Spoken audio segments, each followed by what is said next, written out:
Hello दोस्तों, स्वागत है आपका हमारे यूट्यूब चैनल सुपर रेफ्रिजरेशन में। आज की इस वीडियो में हम बात करेंगे गैस गीज़र के बारे में। आज हमारे पास फिर से गैस गीज़र आया हुआ है। इस गैस गीज़र में क्या प्रॉब्लम आ रही है दोस्तों, ये बिल्कुल बंद गैस गीज़र है, चालू नहीं हो पा रहा है। किस वजह से चालू नहीं हो पा रहा है, किस तरह से चेक करते हैं, इस वीडियो में हम आपको यही बताने वाले हैं कि गैस गीज़र को किस तरह से चेक करते हैं।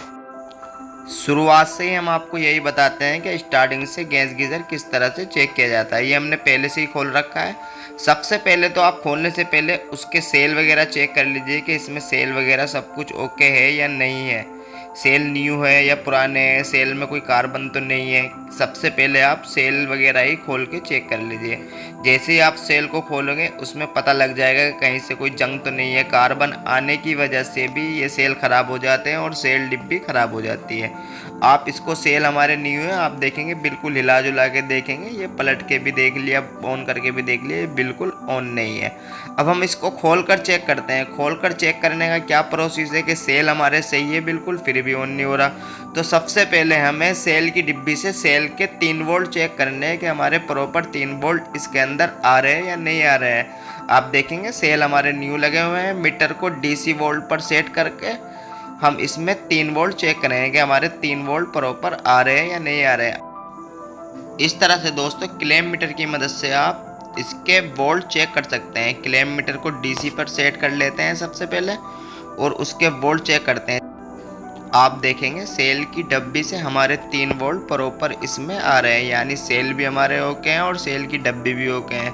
अगर इस तरह से 3 वोल्ट आपके प्रॉपर आ रहे हैं तो आप आगे क्या चेक करेंगे, सबसे पहले कि हमारा करंट यहाँ तक तो आ रहा है, आगे गैस गीज़र फिर स्टार्ट क्यों नहीं होता। तो सबसे पहले आप उसमें उसका लाइटर वगैरह चेक करेंगे कि हमारा लाइटर सही है या नहीं है। जैसे ही हम लाइटर को चेक करते हैं देखेंगे हमारा लाइटर चालू हो रहा है, यानी लाइटर हमारा सही है। अगर इस तरह से आपका लाइटर जल जाए या चल जाए तो आप उसके बीच में क्या चेक करेंगे, सब उसके बीच में स्विच बटन है और इसमें एक मैग्नेट चिप लगी हुई है, उस चिप को चेक करेंगे और स्विच बटन को चेक करेंगे।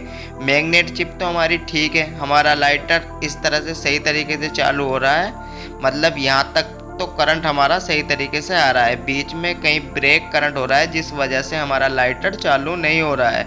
तो लाइटर तो हमने चेक कर लिया। अब उसके बीच में हम सबसे पहले इसका स्विच बटन ही चेक करेंगे, स्विच बटन हमारा सही है या नहीं है। स्विच बटन को चेक करने के लिए क्या करेंगे, मीटर को हम कर लेंगे फिर से कंटिन्यूटी पर और कंटिन्यूटी पर दोनों पॉइंट लगाकर चेक करेंगे कि हमारा कंटिन्यूटी आ रही है नहीं आ रही है। बटन को स्विच बटन को ऑन ऑफ करके देख लेंगे कि हमारी स्विच बटन से कंटिन्यूटी आ रही है या नहीं आ रही है। अगर नहीं आती है तो हमारा स्विच बटन ख़राब है। ऑन पे अगर कंटिन्यूटी नहीं आती है तो हमारा स्विच बटन ख़राब है और ऑफ पे चली जाती है, मतलब कहीं पर भी हमारी कंटिन्यूटी आप देखेंगे मीटर में नहीं आ रही है, यानी इसमें हमारा ये स्विच बटन ख़राब है। इसको क्या करेंगे, इसको रिप्लेस करेंगे, फिर उसके बाद आगे चेक करेंगे कि हमारा गैस गीज़र चालू होता है या नहीं होता है, लाइटर हमारा चालू होता है या नहीं होता है। तो इसकी जगह पर हम न्यू स्विच लगा देंगे। ये न्यू स्विच भी हम चेक कर लगाएंगे कि इस पर हमारी ऑन ऑफ पर कंटिन्यूटी आती है या नहीं आती है। इस तरह से मीटर को सेट करके ये चेक करेंगे हमारी कंटिन्यूटी इस पर सही तरीके से आ रही है। आप मीटर में भी देखेंगे कि न्यू में तो सही तरीके से आ रही है, हमारा पुराना वाला स्विच बटन ख़राब हो चुका है। इसी तरीके से आप मीटर की मदद से स्विच बटन को चेक कर सकते हैं और अब बहुत आसानी से आप इसको बदल सकते हैं। 2 लॉक होते हैं, आसानी से ये निकल जाता है और इसको बदल कर फिर से चला के चेक करते हैं कि हमारा ये फिर से काम करता है या नहीं करता है।